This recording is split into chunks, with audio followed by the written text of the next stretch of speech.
Hello, everyone. Welcome to Ruminate This with Agrarian Solutions. Join us as we explore ruminant nutrition and the impact of mycotoxins. Here, we challenge your curiosity and explore new industry insights and research to optimize your herd's health and performance. Hey, welcome everybody to another episode of Ruminate This with Agrarian Solutions. I'm your host, Scott Zaire, and today I'm again joined by Joe Lawrence from Cornell Pro Dairy. Joe, thanks for jumping back on with me. Appreciate it. Thanks for having me. Yeah, so Joe, we had a great conversation a couple of weeks ago here with talking about forage quality, thinking from the field to feed out. And there's a lot of ground to cover, no pun intended there, I try to work in jokes sometimes, but there's a lot of ground to cover there from just remembering to master those fundamentals, right? Cut timing, cut height, storage management, as far as, keeping it in repair and keeping things clean, and just so many things. And we're going to be in the fields in the Northeast here not too long, right? It's probably within the next month we're going to see grass coming off and so on. In other parts of the country, probably going on right now. But we spend a lot of time, a lot of resources, man hours to get up high quality forages. And sometimes we hit our goals of having elite protein that we raised here on the farm, and sometimes we don't. But we're in kind of a down cycle in the milk price right now. Mm-hmm. And like any business owner, it doesn't matter what business you're in, if you know the product you're selling is not valued as high, and so cost of production is pretty much still the same or maybe slightly increasing, all this stuff, it creates pressure on the organization, on the individuals, to think about decisions that are going to lessen the money going out, right? If we have less money coming in, how do we get less money coming out? And there's probably places on every dairy that, yeah, they could probably trim some fat here and there. I've been on the professional side of this where I've been able to work out in the field on farms now for 13 years. And the one thing that I've noticed that has stood out to me above all else, I spent a lot of time on the genetic side of things and dairy reproduction, and now on the front end of the cow with the mycotoxins. The pattern that I've noticed is that the farms that do the best through a downswing in milk prices are the guys that don't change anything, right? It doesn't matter if milk is $25 a hundred or $16 a hundred. We need to still execute at a high level. And sure, they may trim some stuff here or there, like the fat that we don't need during these times, but they're not going out and slashing with a sledgehammer, right? They're going out with a pair of scissors and trimming the fat, not beating the program to death. So somebody asked me recently, Joe, and this is maybe a long lead up to this, but somebody asked me recently, there's a farm that's short on forage and looking at the milk pricing and how are we going to make up this number in our budget, this X dollars, right? Mm-hmm. And I mentioned it last time, like I don't have that magic wand to print cash for them, but when I looked at, and I was just looking at their animal health side of things, when I looked at that side of the equation, I was seeing in the data, we're probably leaving somewhere between, I'm going to say 4 to 8 pounds of milk on the table. If they increased 8 pounds of milk, even in the low milk prices, they actually would more than break even for the year. So that really kind of made me think about this forage conversation with you. And let's say everything goes great this year, Joe. We have the perfect growing season, the perfect harvest season. We've done everything. Well, no, we probably can't just, that haylage isn't going to immediately turn into cash. But what's the economic impact to the organization, to the dairy, of not having to go source protein from the feed mill? And so that's probably a long tee up for you, but I would like to get your thoughts on that overarching, and then we'll break it down from there. Yeah, I think that's a good example, and there's a couple th places I'd like to go with that.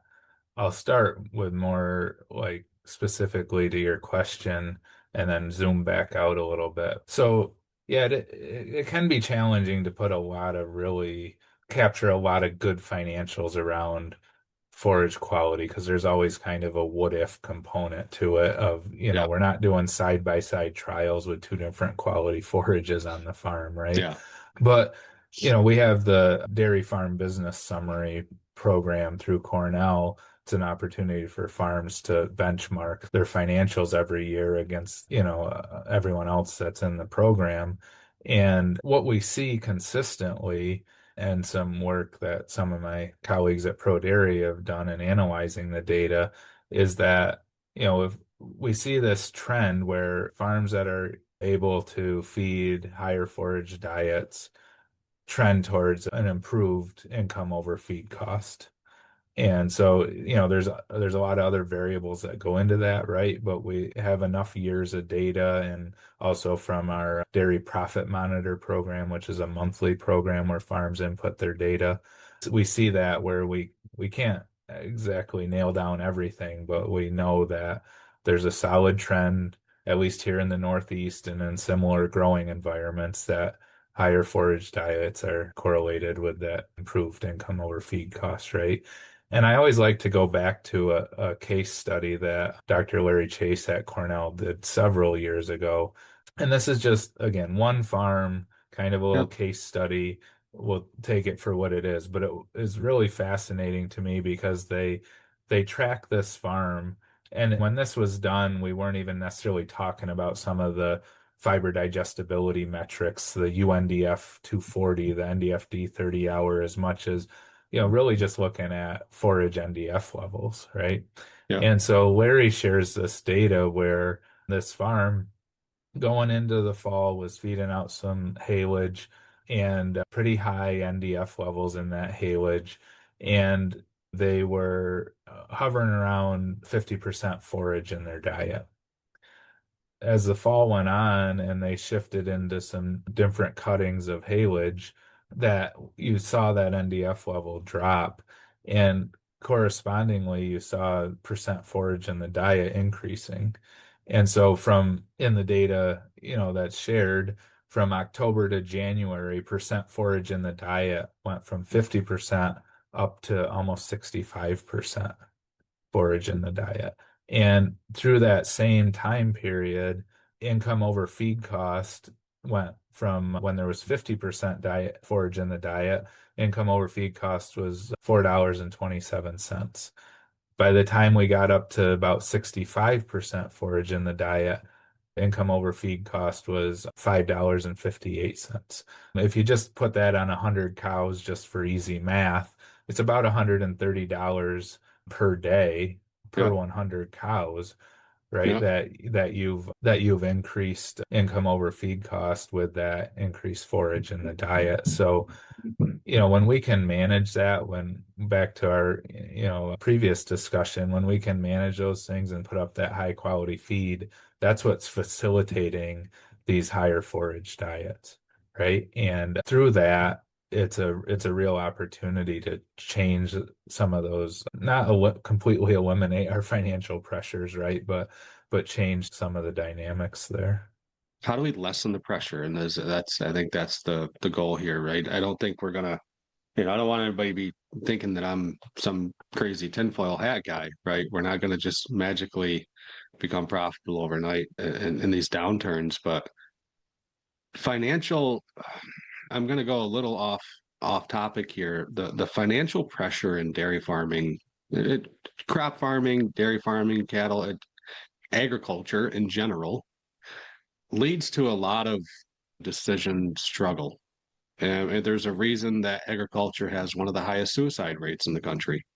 And a lot of it is the financial pressure. So that's maybe the extreme on one side, but somewhere in there, like inherently, we're probably going to consider making decisions that are going to compromise long-term Mhm. success of our operation. And then I guess from your chair, what are some of the things that are just completely non-negotiable on the forage side? Like, don't even look here. Don't even consider it here. Yeah. It's a bit of a hard one because I struggle with what not to include. Well, yeah, yeah. But I guess a couple things I would just say is, again, our goal, as we talked about last episode, is how many tons of this feed do we have that actually reaches the cow's mouth, right? And that's the right quality for her nutritional needs, whatever part of her lactation she's in, or a dry cow or whatever, right? So, and to do that, yeah, we really can't compromise. One thing I would say absolutely not to do, and this isn't even financial, but we had kind of a droughty, challenging summer here in the Northeast in New York last year. So this is even about inventory and connected to finances, obviously. But one thing I've been spending a lot of time talking about with some farms and different groups the last month or so here is let's not compromise quality for tonnage this spring because we have to rebuild inventory. It's not a good trade-off. Oh, It's just not a good trade-off. And you may think, well, I can wait a little longer, put up extra tons, rebuild inventory because I'm kind of short and I don't have the money to buy this extra forage. And, what I would say to that is you can't afford not to put up that high quality feed that allows you to achieve that higher percent forage in your ration, right? Because inevitably, the more the yield goes up, the less pounds of that we can fit into the cow's rumen without her filling to her physical fill limits, right? yep. And just not being able to eat it. So now we inevitably, it's kind of the cruel irony of it is we end up with excessive inventory of stuff we just can't put as many pounds into the ration. And we're back to we're back to relying more on purchased feed ingredients to meet her nutritional needs. So I guess that would be my biggest point is both from a financial and considering the year we had like in New York is let's not compromise that quality to try to build inventories. And I think that might be the one non-negotiable if Yeah. you're, if you want to like just that's the mic drop one right there because the idea of going out and sourcing haylage, let's just say haylage, to some people is really kind of a nightmare, right? You're writing a check for it. That's not a normal check you have to write. So it seems like it's a double whammy, if you would. But the reality of what you just described is okay, we're going to opt for a little more yield this year, and I'm okay giving up a percent or two of protein. And then what happens, right? What you just described, but then you're still going to go purchase off farm feed stuff, but it's going to show up in a semi with a Feed Mills logo on it rather than buying a high quality haylage somewhere else or buying, whatever the forage might be. And that's a check that we write every month, no matter what. So maybe we don't think about it quite that way. And a lot of guys do, right? I think you're right. If there was one area people, especially coming out of a drought year, were going to try to cut corners on, if you would, that would probably be one of the places they would look. So, Joe, there's so many things on farms that we can't control, right? Milk price, weather, so on. And then there's the things we can control. We can control our decision making, we can control our management practices, and we have to always be mindful to do a great job of mastering those things we can control. But then in real life, right, what does that look like in the forage program for putting up high quality forage to help ease budget pressure and that stuff? Where would you tell people to really focus on number one, or maybe the second part of this question should be specifically right on the things they can't control, but more broadly, like how do we manage those uncontrollable things? Yeah, I think that's a great question. And I think back to the kind of that classical overlapping circles.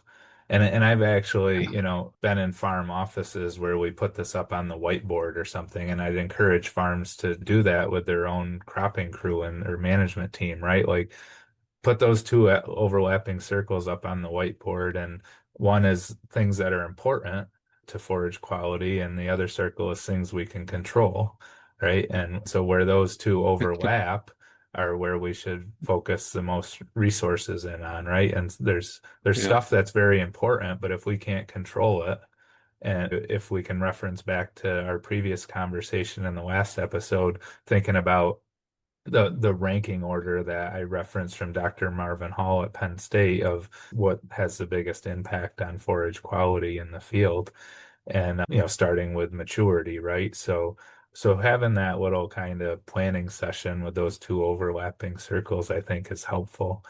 And what we see in our data, and it's a little different from corn silage to haylage. So haylage will go back to maturity tops that list, right? Yep. Corn silage, and especially as we look deep, dive a little deeper into fiber digestibility, and that's really become the standard nutritionists are using to really figure out how valuable this forage is, right? And we know from years of our trials that and other folks' trials too, that when we have a wetter growing season, if we're on the rainier side for the growing season, we're going to tend to have lower fiber digestibility in that corn plant. And, in a lot of the country where we're in rain-fed agriculture, we can't control that rain, right? But what we can start to think about is, as early as the month of August, we can start kind of looking at how rainy has the season been? What are the implications of this? Are we feeding some really good quality corn silage right now? And all of a sudden, we're looking at the current season we're in and saying, hey, the writing's on the wall that this probably isn't gonna feed as well as last year's crop. So we get to December and we have to switch over to the new crop, and it's a bit of a letdown, right? We're going into something more challenging. But if we start thinking about that using the information we have in the month of August, and we start running some scenarios with our nutritionist of, all right, if fiber digestibility goes down by this much, what's our new ration going to look like? And what feed ingredients might we want to source more of to that we know we're going to need in that new diet? And it's not going to be a perfect scenario, right? But we can get an idea. And maybe August, September might be a lot better time to source some of those ingredients we think we might be feeding in a higher quantity than waiting till December or January when we start feeding that new corn silage to make those decisions and start looking for those other ingredients we need, right? And or maybe it affects our decision making for an extra cutting of our haylage later in the year, that we're really going after some quality to offset a challenge we might have with the corn silage. So I think in the bigger picture, right, that's a way we can use the information we have to start making some decisions that can directly impact the finances of our feeding program, while again recognizing that if we put our resources where we can have an impact and it's important to our feeding program, and we try to avoid those areas where we could buy this product, we could get this gadget. And sometimes, human psychology is that makes us feel better because we did something, but it doesn't actually mean it had a meaningful impact on our goals. So. It's funny, you kind of teed up my next question where my mind was without even knowing it. But sometimes when we get into these price challenging times, right? We're looking to cut forage corners, right? But cutting corners in general, and right, it feels smart because it makes us feel good. We're doing something to try to alleviate the pressure. But can you think of some examples to where it's just going to remove our optionalities later? Yeah, well, I think this is kind of a detailed example, but I think it's a helpful one. We'll use alfalfa as an example. And, when we look at like the quality of alfalfa and Obviously, protein's still important in our diets, right? But as we've shifted our thinking more to really how much of this can we feed? How many total digestible nutrients are in this forage? Alfalfa is a good example of where we see, like in this first cutting, where we'll get down, and Dr. Jerry Cherney at Cornell's had some interesting work where he's collected some of this data too. We'll get down, that alfalfa crude protein levels going down a little bit as the plant matures. Then it might get to like 18% and it just kind of plateaus off. But if you're actually tracking fiber digestibility, like the 30-hour NDF value at the same time points, we see where that NDFD 30 keeps going down at a pretty linear rate, even when the crude protein plateaus off around 18%. That's been a change in the last 30 years or so, right? Of what metrics we're looking at. If we're looking at that 18% crude protein alfalfa, and we're thinking, well, it's not 21, 22% anymore, but it's still 18. That's better than that 14% grass that's out there, right? But there's a big difference in some of the work we've done, and Dr. Cherney's collected here in New York. Like, there's a big difference between 18% crude protein on May 20th and 18% crude protein on May 30th, right? Because Yes. because fiber digestibility has continued to go down in that 10-day period. Yep. And now that we have, now that we can better recognize that information, to me, that's an area where we thought we were doing all right. Like, we have it in the back of our mind, kind of this thinking like alfalfa is a little more forgiving. I can leave it out there a few more days and it's still going to be decent protein. It's still going to be decent feed, but we have the knowledge now to say, well, no, wait a minute, that's not quite right. And even though the protein level is still there, the fiber, the total nutrient digestibility of this forage is going to continue to go down, and we're not going to be able to utilize it as well in our rations, right? It's going to be an ingredient in our rations that's got some constraints around how we use it. And it's going to force us to make other decisions about how we balance that ration because we've put these constraints around how we can utilize that one ingredient. Yeah. I mean, it's a great example of where quality forage is buying you decision space, right? And it's funny because it's not just decision space, but it's also space inside the cow, right? Yeah. What we can put into her and what we can get out of that plant. Man, that's big. I like the way you frame that up because it again, and I think so many times these conversations, right?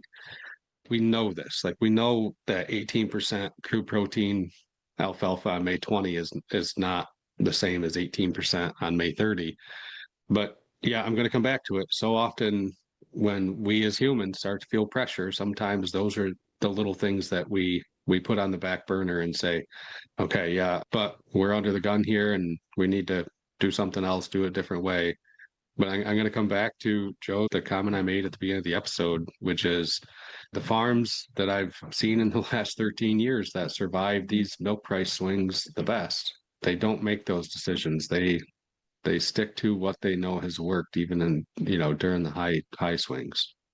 Well, and I would even take that a step further, kind of similar observation, just working with having the good fortune to work with a lot of different farms over the years and learn from them as there's folks that I've seen position themselves in the downturn to take advantage of the next upcycle, right? Yes. And so it's not just about not, so there's the immediate sacrifice of cutting something out if you're in a downturn, but then there's the lagging effect of that sometimes we make changes that have, can affect an entire lactation or affect the crop we're going to feed for the next 12 to 15 months. And all of a sudden, milk prices turn around and we're not in a good position that our cows are at peak production to make the most of the turnaround in the milk prices, right? So it's a kind of a double whammy. It is. And the example I'm going to give, and I think I may have used this before, maybe not on this platform, but '09. We all remember, that's all we have to say is '09 in the dairy world. And we just all nod our head and smile and thank God we're still here. So this one's pretty close to home. I'll just word it like that. Yeah, things were tight. I was on the dairy at that time. Wasn't an owner by any means, didn't have any real decision making as far as, making some of the bigger strategic decisions. But at the time, I mean, '09 was tough. So one of the things that got done was we started sourcing genetics from some local farms that had some, great cows, right? And they're collecting their own bulls. And man, $3 straws of semen sounded awesome. Well, you know, we lived past '09. And in 2013, when I started at Select Sires, I did a genetic audit on those cows, same ones that I grew up working with every day. And, we weren't making a ton of milk back then. It was never a high producing herd. 62, 65 pounds was about where we had kind of maxed out for the most part. And I could go on and list the reasons why. But when we got into like 2012, where those genetics were coming in now and they mature cows and they should have been just cranking on either side of the curve. We had our genetic program that we were running prior to '09 that we kind of went back to once milk prices came back, right? And you could see it in the genetic audit when you sorted them by milk production, sorted them by reproduction, sorted them by health events, didn't matter. That genetic decision we made in '09 followed for at least 6 years before those cows finally weeded themselves out. And you don't make that up overnight, right? You Right. can't. I mean, you can. You can do it extreme, but it felt good at the time. Mhm. But man, what a disaster it turned out to be, from my perspective of there's places to cut and there's places not to cut. And Yeah. that's just, Well, I'm getting dangerously out of my area talking about animals here, but we see more and more data too about the not only lifelong effects but generational effects of stress, right? Like heat stress events, even during yeah, pregnancy, yeah, pulling back mid-lactation, really pulling back the nutrition to cut cost. And it doesn't just affect that animal for the rest of that lactation, right? There's again, I can't speak to some of the specifics, but I just know from reading yeah. enough articles and talking to the people that do know that these effects are long term on the animals. And we have to keep that in mind when we're trying to feed through a tough economic period, right? Yeah, I didn't think epigenetics would come into this conversation, but I'm glad you brought that up because, you take my genetic example from my own experience, but then you come back to, okay, right, we're trying to put up quality forage and we're struggling with the milk prices and you can easily see the chain of events now that we've kind of flushed it out where we're sacrificing on the front end or we think we're not sacrificing on the front end. We think we're compromising on the front end, but really what's happening is you teased it up with the generational effect, right? Whether it's heat stress, whether it's mycotoxins, whatever happens to that cow in utero affects the calf that she's carrying and affects her developing gonads.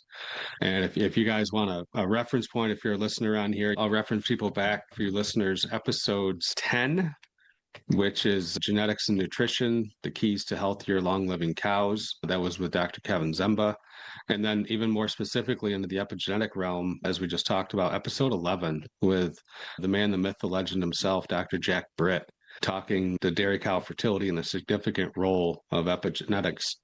And these decisions show that we're making today. I'm so glad you brought that up. The generational impact here is a big deal, and what can feel good for us today to get through a downturn and our cash flow. I just would really encourage guys to think about the downstream effect. And Joe, there's a man. We're getting a little philosophical here, but I think this is a good point. There's a book called "Mastering the Complex Sale" by Jeff Toole. And A lot of people maybe in the sales world have read it, but what it does is it talks about the different stakeholders in the business and how, you know, the same thing matters to stakeholders differently. So what matters to maybe our herd manager, forage quality. Let's take forage quality for example. To the owner or CEO of a farm, forage quality means something different to them than it does to our herd manager, than it does to maybe the people that we have that are milking the cows, right? Whether they know it or not, it does matter to all three of them. But I think a good filter to think about is we're making decisions around forage quality and how we're going to survive, or even potentially, as you mentioned, Joe, set yourself up for capturing the upcycle even harder. The decision we're trying to make today, how does it affect the company at all three levels? Right. And are we making a decision today that makes sense for the operational stuff today, but we're not spending any time on what's the strategic impact of that 3 to 5 years later? What's the tactical implications of that 1 to 2 years down the road?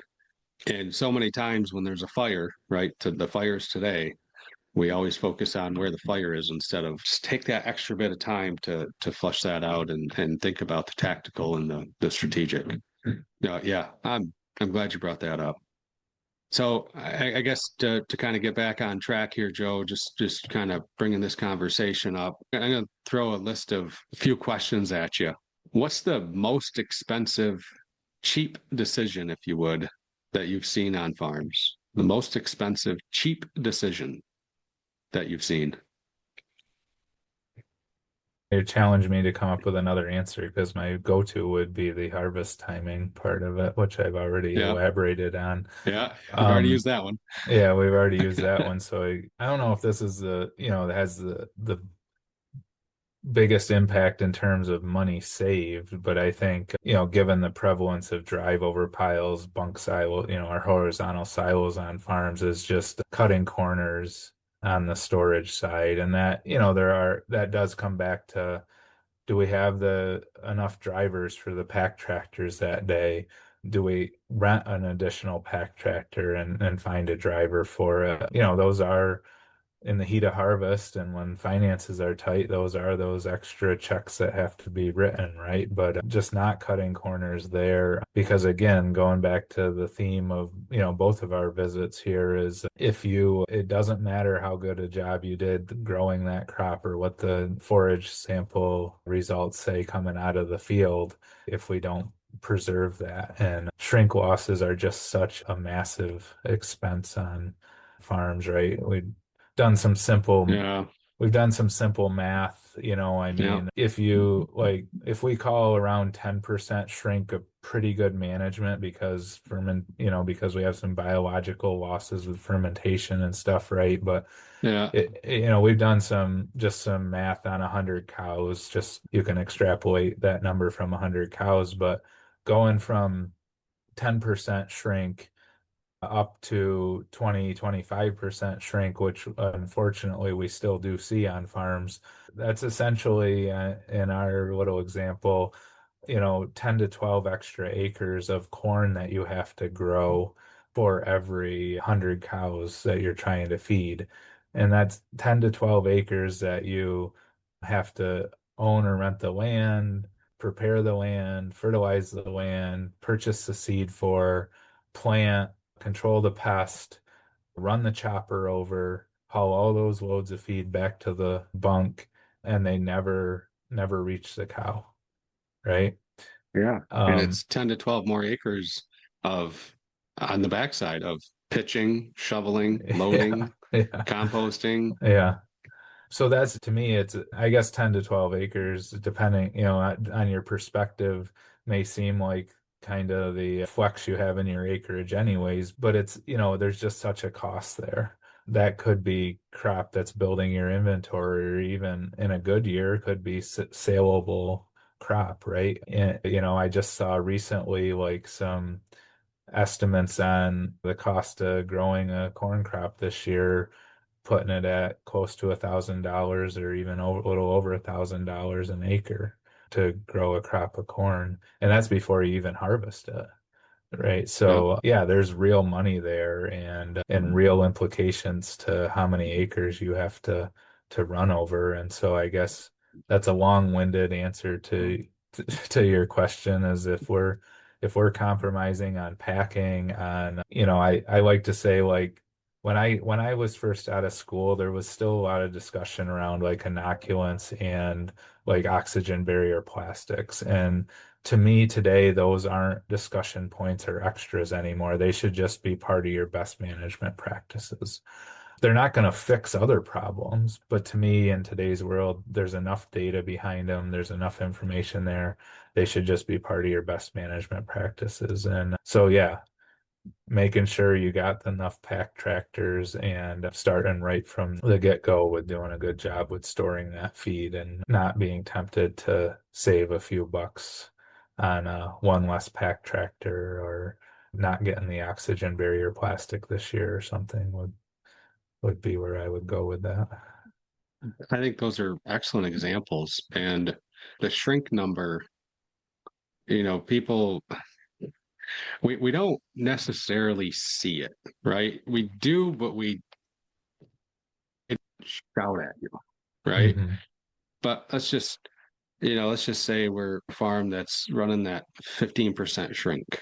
So it's just not a great job, but we're not doing the worst job ever, right? I had this discussion with a nutritionist at a conference one day, and we were talking about shrink. And I said, if at the end of harvest you could just show up with payloaders and dump trucks, and you divided the pile into, say four, and a crew came in during the night and took 25% of the bunk and just left. Maybe then we could we could get more people to just remember that the shrink number it's numbers that represents the amount of forage you put up that you're never going to feed to that cow. What's the difference if it leaves in a tractor trailer at the end of harvest or if it leaves quietly over the next 12 months? And obviously there is a difference there, but that stark contrast, I think, is something that once I got that through my head, it's like, okay, yeah, this actually is a big deal. Hmm. And it's the same example. I know this is going back to the cow side again, but same example for that non-completion rate that we talk about in dairy. If you're sitting there running 15%, 18% non-completion rate, every time, every 100 heifer calves that are born, hey, we're just going to take 15 of them right off the top because you're not going to milk them anyway. So let's just take Right. them now. Boy, if you started, if we thought about it in those terms, it gets kind of scary and kind of unsettling. That's a really impactful way to look at it. Yeah, that would be, I I haven't jumped on the AI bandwagon yet, but you'd think you could like create like a graphic for a video or PowerPoint slide where you did that, right? Like, Yeah.